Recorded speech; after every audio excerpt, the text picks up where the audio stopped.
sekalian, di depan teman-teman ini adalah sepakat alat ultraviolet visible spectrophotometry UV-Vis. Jadi spectrophotometry UV-Vis ini merupakan alat instrumen yang sering digunakan untuk bagi farmasi atau yang kimia, juga untuk beberapa macam penelitian atau praktikum nanti.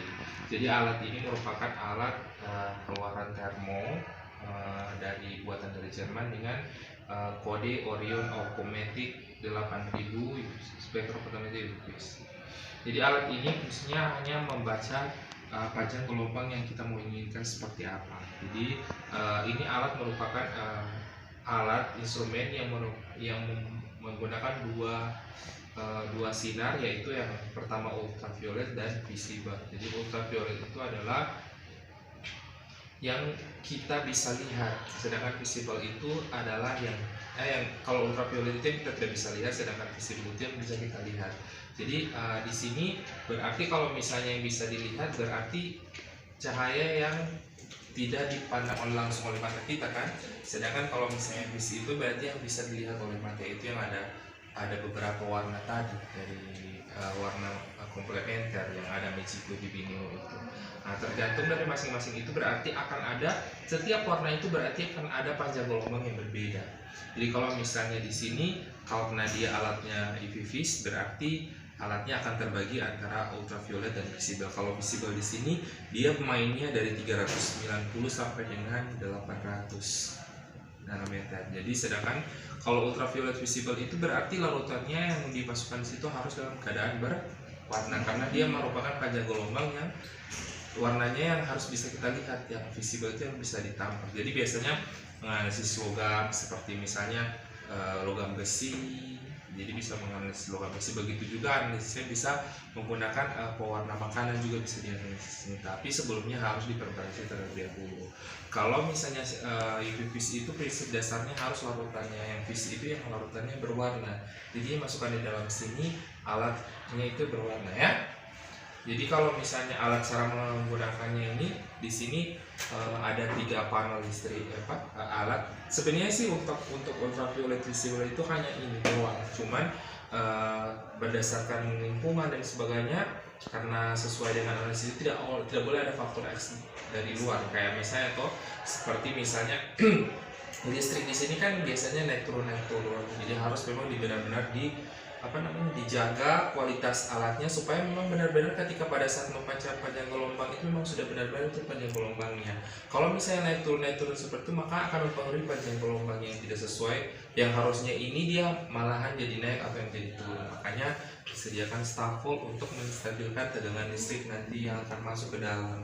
Setelah itu biasanya ada beberapa faktor yang lain, biasanya terjadi pemadaman listrik. Jadi pemadaman listrik di sini akan mengakibatkan ketika pada saat kita menganalisis, ketika pada saat mau mulai lagi, nanti alatnya itu biasanya mudah rusak atau pembacaan lampu deuteriumnya biasanya kan kalau misalnya alat itu dalam keadaan dicok kemudian nyala lagi kan akan mengakibatkan kerusakan alat kan. Makanya untuk mengantisipasi, karena ini merupakan suatu analisis, jadi harus memang benar-benar dipikirkan secara matang untuk antisipasinya. Makanya digunakan UPS ini fungsinya untuk menyimpan daya listrik. Jadi ketika pada saat mati listrik ini akan menyala, sehingga mengakibatkan alat ini bukan langsung tiba-tiba mati, tapi dia mampu bertahan 2-5 menit, sehingga mengakibatkan kita harus prepare lagi supaya bisa langsung dimatikan, supaya alatnya ketika pada saat dinyalakan kembali bisa digunakan seakurat mungkin. Seperti itu. Jadi untuk semua alat itu harus ada namanya kalibrasi. Jadi yang dikalibrasi setiap 6 bulan. Jadi 6 bulan sekali itu alatnya harus dikalibrasi terlebih dahulu. Jadi pertama sampelnya kalau misalnya kita nyalakan ini bagian tombol belakang kita nyalakan, kemudian kita akan memasukkan si ininya itu di dalam, ada sesuai dengan ini ya. Jadi double beamnya itu akan ada 2 sinar yang akan diteruskan. Jadi yang di sini dan yang ada di sini ya. Kemudian sampelnya itu dimasukkan ke dalam kuvet. Kuvetnya dalam bentuk seperti ini. Ini bentuk kuvetnya kuvet kuarsa. Jadi akan ada dua permukaan. Yang pertama yang bening dan yang agak sedikit kasar. Fungsinya untuk tempat kita untuk menahan atau memegang dan sebagainya. Jadi bagian permukaan ini akan melewati sinar tadi, sinar ultraviolet atau visible. Jadi masukannya sampelnya seperti ini, dimasukkan seperti ini, kemudian cahaya akan ditembakkan berdasarkan sesuai dengan tadi. Jadi akan ada pembiasannya 2 bin ya. Jadi 2 bin itu berarti 2 nanti akan dipancarkan cahayanya ya. Jadi yang berdasarkan yang ini dan sebagainya. Kayak saya rasa kalian udah paham untuk masing-masing alat-alatnya tersebut. Jadi setelah itu alatnya ini merupakan alat semi otomatis. Jadi ketika alatnya bekerja itu kita tidak lagi memindahkan ini dan sebagainya, dia sudah otomatis, jadi dia bisa berputar dengan sendirinya. Kemudian setelah itu dibaca sesuai dengan apa yang terbaca. Nanti akan terbaca adalah terserah kita mau coba. Di sini ada beberapa menu itu nanti akan muncul. Jadi si alatnya ini terserah kalian maunya apa. Apakah kita mau lihat absorbansinya atau transmitan. Jadi di sini ada beberapa yang kita harus lakukan. Prepare kalau untuk menghitung konsentrasi dan sebagainya itu kita harus menggunakan larutan baku dulu, larutan baku primer atau larutan baku sekunder. Jadi ada berbagai macam range supaya kita bisa menghitung kadar dari si logam yang kita akan identifikasi, biasanya besi. Nah, pertanyaan selanjutnya, kalau misalnya untuk ultraviolet untuk apa? Biasanya teman-teman sekalian, kalau anak-anak farmasi itu biasanya menghitung senyawa ya. Jadi kalau misalnya di sini itu bukan logam yang sebagai unsur tapi molekul. Jadi di sini berarti akan ada namanya penambahan senyawa lain atau unsur lain sehingga membentuk suatu senyawa. Jadi kalau misalnya AS itu dia hanya bentuk logamnya, sedangkan UV-VIS itu dalam bentuk molekul atau senyawa. Biasanya besi di sini yang terbaca yaitu besi, misalnya besi sulfat atau besi apa begitu. Nah, sekarang kalau misalnya pertanyaannya kalau UV itu sering digunakan untuk biasanya analisisnya menggunakan yang flavonoid, pernah baca itu kan? Flavonoid, alkaloid bisa digunakan pakai ini karena dia panjang gelombangnya berada di bawah. Karena larutan-larutan yang sering dipakai untuk flavonoid dan alkaloid itu biasanya menggunakan sinyal ultraviolet. Jadi ada 2 ya, ingat kalau misalnya UV-VIS itu ada 2, jadi UV dan visible. Jadi bisa digunakan untuk visible dan bisa digunakan untuk UV. Tapi dengan catatan senyawa yang komponen yang akan dianalisis itu dalam bentuk senyawa. Beda dengan AS. Kalau AS itu dalam bentuk logam atau unsur. Ya, paham sampai sini? Ada pertanyaan? Nah, biasanya kalau prinsip dasar dari UV-VIS untuk VIS-nya, jadi harus ada penambahan senyawa kompleks atau senyawa kompleks. Jadi harus dalam bentuk warnanya harus ada warna. Kalau misalnya besi biasanya menambahkan si HNO3 atau apa yang bisa mampu dia mau berubah warna. Jadi warna yang dihasilkan seperti apa berdasarkan sesuai dengan standar uji misalnya besi. Jadi kan sesuai dengan SNI-nya, SNI berapa untuk besi, untuk UV-VIS. Biasanya ada penambahan reagen yang bernama reagen pengompleks. Jadi seperti itu. Ada yang mau ditanyakan? Kira-kira untuk kelebihan dan kekurangan dari alat ini apa? Kelebihannya tadi sudah saya jelaskan, cuma kekurangannya adalah teman-teman sekalian harus perhatikan bahwa ini bukan dalam bentuk unsurnya, melainkan dalam bentuk senyawanya. Kemudian adalah tingkat akurasinya itu tergantung dari human yang memang kita harus lakukan seperti apa, karena kita harus membuat dulu kurva larutan baku primernya atau sekundernya. Jadi seperti itu. Jadi biasanya kalau selama ini saya pakai alat ini untuk meminimalisir kekurangan itu sangat, kalau misalnya analitiknya itu usahakan tidak ada kekurangan. Tapi kan di dunia ini tidak ada yang sempurna kan, pasti akan ada kekurangan. Makanya untuk kekurangannya bisa diantisipasi yang lain, karena kalau mau seperti itu kan pasti akan, biasanya kalau misalnya alat UV-VIS itu kalau misalnya kebuka sedikit pasti akan turun lagi pembacaannya. Jadi sebisa mungkin seorang analis itu mampu kekurangannya itu bisa dijadikan sebagai kelebihan gitu, seperti itu. Jadi bagi saya kalau kekurangannya hanya itu saja, yang pembacaannya bukan dalam bentuk unsur dan penggunaannya juga akan sedikit lama kalau dipakai. Ada lagi mau ditanyakan? Sudah tahu itu kalau ultraviolet untuk apa analisisnya biasanya? Untuk senyawa metabolit sekunder, flavonoid, alkaloid, begitu ya? Ada lagi mau ditanyakan? kira-kira faktor apa yang bisa membuat terjadinya kesalahan pada saat menggunakan si alat ini? Tadi tergantung dari si analisnya seperti apa, atau yang membacanya seperti apa, atau kalau misalnya terjadi lama. Biasanya kan ada yang kalau misalnya faktornya itu biasanya ada yang memang sudah 10 menit tiba-tiba 10 menit lewat.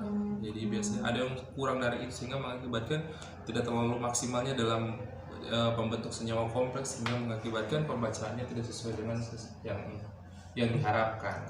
Biasanya kan kalau misalnya kekurangannya kalau flavonoid itu main di 370-an, tiba-tiba dia udah main di 200-an, berarti kan tidak mungkin kan seperti itu. Jadi nanti sebisa mungkin faktor-faktor yang mempengaruhi kalian itu kegagalan penelitian itu tolong diminimalisir sekecil mungkin. Jadi makanya setiap penelitian itu usahakan, walaupun tidak ada yang di dunia ini yang mau tidak patut dari kesalahan, tapi orang harus berusaha untuk supaya memang benar-benar jadi memperkecil kesalahan yang ada. Jadi seperti itu, mungkin faktor-faktornya seperti itu saja yang ada di sini ketika pada saat ini. Selama saya menggunakan ini alat ini, alhamdulillah sampai sekarang teman-teman yang ada di Thermo di Indonesia sangat support. Jadi ketika pada saat selama 1 tahun ini ditanya ke setiap 6 bulan ditanya lagi udah terstandarisasi atau belum. Jadi makanya kalau diingatkan untuk hal-hal seperti itu, karena ketika kalau misalnya kita alatnya tidak terstandarisasi berarti alat itu pasti patut diragukan ketika akurasi dan presisinya. Jadi seperti itu. Ada lagi yang mau ditanyakan? Oke, kalau cukup sampai sekian, mungkin dari saya ada kekurangan dalam penjelasan, saya mau minta maaf. Bila itu wassalamualaikum warahmatullahi wabarakatuh. Waalaikumsalam warahmatullahi wabarakatuh. Oke.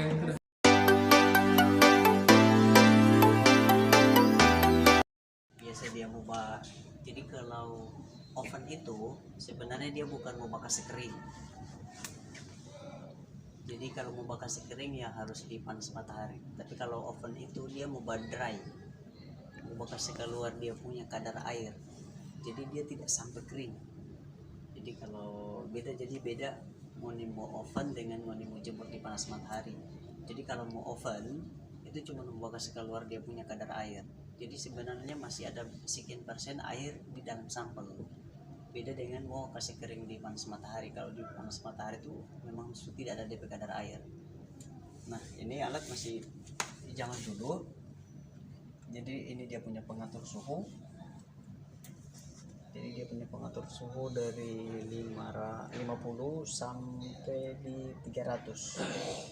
Sampai di 300. Dan ini masih manual semua. Dia punya kontrol. Terus dia punya sini ada beberapa sampel, sini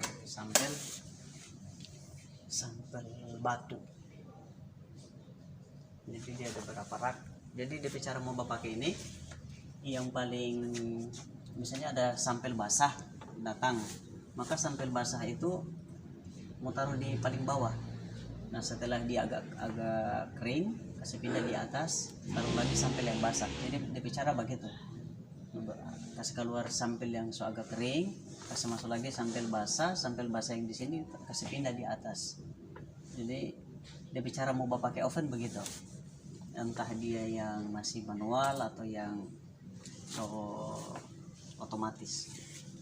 Dia punya cara mau pakai gampang sekali, tinggal di turn off di sini, on off, baru mau atur DP suhu, dan ini masih berfungsi. Nah kalau yang ini oven yang agak modern, semua mau atur sebagai tinggal mau ditinis-tinis, mau kasih naik dia punya suhu 100 sampai suhu 500 itu semua tinggal orang mau set di sini. Dan lebih beda ini dengan ini, kalau ini masih mau putar-putar. Kalau ini dia langsung tak program. Misalnya orang mau suka suhu yang 100.